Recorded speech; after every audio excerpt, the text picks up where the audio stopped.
கடந்த ஆண்டு மார்ச் மாசம் 27ஆம் தேதி தினத்தந்தி பத்திரிகையில ஒரு தலையங்கம் எழுதியிருந்தாங்க. அந்த தலையங்கத்துல ஒரு கார்ட்டூனும் போட்டிருந்தாங்க. அதுல மகளிர் சுயமரியாதையோட வாழ நான் 3 திட்டங்களை செயல்படுத்தி இருக்கிறதாக போட்டு, புதுமை பெண் திட்டம், விடியல் பயணம், நடுநாயகமாக இருக்கக்கூடிய கலைஞர் உரிமை திட்டம் ஆகிய அரியணைகள்ல பெண்கள் உட்கார்ந்து இருக்கிறதாக வரைஞ்சிருந்தாங்க.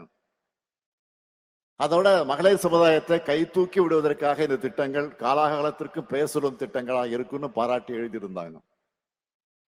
இந்த பாராட்டுக்களை எல்லாம் தலையில ஏத்திக்காம நெஞ்சில ஏந்தி தந்தை பெரியார், பேரறிஞர் அண்ணா, தலைவர் கலைஞர் ஆகியோர் வழங்கி இருக்கக்கூடிய உணர்வோடு சொல்றேன், இந்த 1000 ரூபாய் என்பது ஒரு தொடக்கம் மட்டும்தான். 10 ஆண்டுகள் பாழ்படுத்தப்பட்ட தமிழ்நாட்டோட வளர்ச்சியை மீட்டெடுத்து வரலாற்றிலே இல்லாத அளவுக்கு, இந்தியாவிலே எந்த மாநிலமும் சாதிக்காத அளவுக்கு பொருளாதாரம் வளர்ச்சி அடையும். 16 விழுக்காடு